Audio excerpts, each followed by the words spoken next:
Shahabad market committee में एक बार फिर इकट्ठा हुए किसान 9 जुलाई को करेंगे महापंचायत। सूरजमुखी की खरीद के लिए पोर्टल पर नाम रजिस्टर करवाने को लेकर व अन्य खामियों को पूरा करने के लिए भारतीय किसान यूनियन लगातार प्रशासन के खिलाफ प्रदर्शन कर रही है, जिसको लेकर आज शाहबाद मार्केट कमेटी में भारतीय किसान यूनियन के पदाधिकारियों और किसानों ने बैठक की, जिसमें सर्वसम्मति से निर्णय लिया गया कि आगामी 9 जुलाई को महापंचायत बुलाई जाएगी। देखिए, किसानों की मुख्य मांग यही थी कि जो किसान मेरा फसल मेरा पोर्टल पे रजिस्ट्रेशन से वंचित रह गए थे कि उनकी रजिस्ट्रेशन होनी चाहिए। तो हमने कम से कम 1400 किसान ऐसे हैं जो पाए हैं जो रजिस्ट्रेशन से वंचित रह गए। उसमें से 750 किसानों की रजिस्ट्रेशन हो चुकी है और बाकी का काम अभी रजिस्ट्रेशन का चल रहा है। उम्मीद है कि आज शाम तक या कल तक ये सारे के सारे किसानों का रजिस्ट्रेशन हो जाएगा और उनकी सूरजमुखी की सारी जो भी फसल है उसकी खरीदारी गवर्नमेंट एजेंसी द्वारा कर ली है।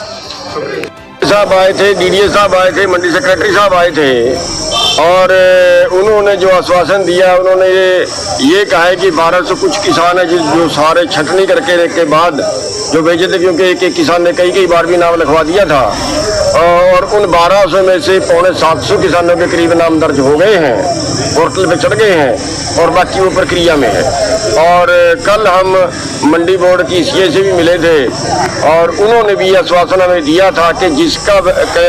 वेरिफिकेशन होकर हमारे पास आ जाएगा उसके नाम चढ़ाने की हम गारंटी लेते हैं। उन्होंने भी ऐसा आश्वासन दिया था और यही आश्वासन अब एमएलए ने और डीडीए साहब ने भी दिया है। किसान है जिनकी वेरिफिकेशन होना बाकी है, 400-500 किसान उनकी, वो कह रहे हैं कि हम जल्दी वेरिफिकेशन कर देंगे। और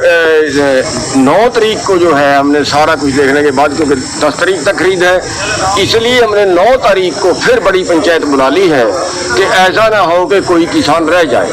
कोई किसान छूट जाए या सरकार इसके बीच में अगर आज आखिरी मीटिंग कर दें और इसके बीच में, क्योंकि अभी बहुत से किसान रहे, कोई सरकार गड़बड़ी करने फिर मुश्किल हो जाता है, तो इसलिए हमने 9 तारीख की दोबारा पंचायत बुला ली और आंदोलन करने पर। देखिए, एक्चुअली सरकार जो है, सरकार न्यूनतम समर्थन मूल्य से भागना चाह रही है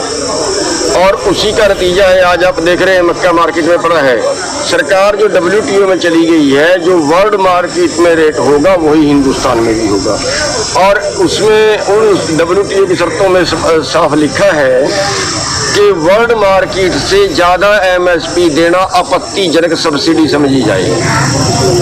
अब मक्के का वर्ल्ड मार्केट में जो रेट है वो यहाँ पे मिलेगा और वो रेट है 1100 रुपये, 1200 रुपये, 1150 रुपये, तो बस ये दे रहे हैं। और यही कारण जो है वो हर चीज़ का है, जो भी दुनिया भर की हमारी फसलें हैं उनका यही कारण है कि वो इसलिए हमारी नहीं बिक रही हैं कि वर्ल्ड मार्केट से ज़्यादा उनका रेट है, इसलिए खरीद से भाग रही है। और दूसरा, अब जो नए अध्यादेश जो 2 लाए हैं, उन अध्यादेश के नाम से तो एकदम किसान को तबाह करने वाली बात है, जैसे एकदम कोई कोड़े पड़ जाते हैं किसान पे, ऐसा हाल होने वाला है। क्योंकि उस अध्यादेश में 1 नेशन 1 मार्केट की बात तो कही है। अब हरियाणा में जो है वो धान बिकती है 1900 रुपये और वही धान आज बिहार में बिक रही है 1200 रुपये। आज उत्तराखंड में आ गई है नई धान, वो बिक रही है 1200 रुपये। अगर वहाँ से 1200 रुपये में बिकेगी तो यहाँ 1 नेशन 1 मार्केट है, तो फिर यहाँ का हम भूल जाएं कि हमें कोई 1900 रुपये देगा। और दूसरा जो इन्होंने कर दिया कि स्टॉक सीमा खत्म कर दी है किसी भी चीज़ की, अनाज की, दालों की, आलू प्याज की स्टॉक सीमा खत्म कर दी है। वो स्टॉक सीमा खत्म करने से एक मुसीबत और आएगी जो देश के हर नागरिक को भुगतनी पड़ेगी कि ये पूरा स्टॉक को अपने कब्जे में लेके पूंजीपति यानी देश के खाद्यान्न को अपने कब्जे में लेके और फिर उसकी कभी भी ब्लैक कर सकते हैं। और आप मानिए, जिस देश के अंदर 45% बच्चे कुपोषण का शिकार हो, जिस देश के अंदर 37% लोग गरीबी रेखा से नीचे जिंदगी जी रहे हों, अगर उनको कहीं ब्लैक में खरीद के खाना पड़ गया तो मैं ये कहता हूँ कोरोना वोरोना से कुछ भी नहीं, करोड़ों लोग भूख से मरेंगे और सरकार देखती रहेगी, कुछ नहीं कर पाएगी। सरकार का वो हाल होगा जैसे अब डीजल में कहते हैं हमारे हाथ में तो है नहीं,